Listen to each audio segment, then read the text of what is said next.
Hi hello ఎలా ఉన్నారు అందరూ? నేను నిన్న స్నాక్స్కి ఆనియన్ పకోడీ బనానా బజ్జీ చేశాను అనమాట. టేస్ట్ అయితే చాలా సూపర్గా వచ్చింది. నేను దీనిలో సోడా ఉప్పు కూడా యాడ్ చేయలేదు. చాలా సింపుల్గా ధనియా పౌడర్, జీరా పౌడర్, సాల్ట్, వాము వేసేసి కలిపేశాను. మా అమ్మాయి బజ్జీ అడిగింది, సో అందుకని బజ్జీ వేశాను.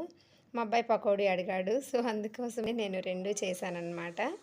పకోడీలో కూడా కొత్తిమీర ఇవన్నీ వేసాను, విడిగా ఎటు తినరు కదా అనేసి. బజ్జీ కూడా చాలా క్రంచీగా, అంటే చాలా పొంగింది, మంచి కలర్ కూడా వచ్చింది.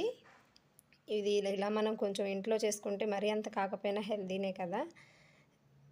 డీప్ ఫ్రై ఐటమ్స్ అంటే కొంచెం హెల్దీ కాదు అనుకోండి, కానీ సమ్మర్లో ఎంత తక్కువ తింటే అంత మంచిది.